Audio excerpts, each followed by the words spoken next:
तर मराठ्यांसाठी न्याय मागायला मुंबईला चाललोय। माझ्या मागण्यांवर मी ठाम आहे, मागे हटणार नाही असं वक्तव्य मनोज जरांगे पाटलांनी झी 24 तासशी बोलताना केलं। नोंदी असलेल्यांना कुणबी प्रमाणपत्र द्या आणि सगळ्या सोयऱ्यांना आरक्षण देण्यासाठी कायदा संमत करा असा पुनरुच्चार त्यांनी केला।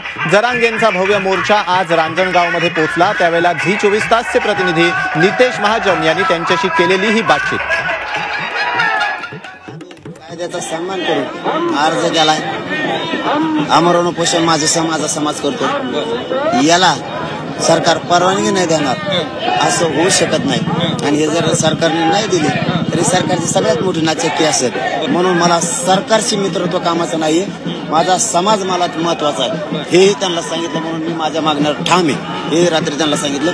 त्या मागण्यापासून मी हटत नाही। 54 लाख प्रमाणपत्र, त्यांच्या परिवाराला प्रमाणपत्र आणि सगळ्या सोयऱ्यांचा कायदा पारित करायचा, तोपर्यंत हे आंदोलन कायम सुरू राहणार।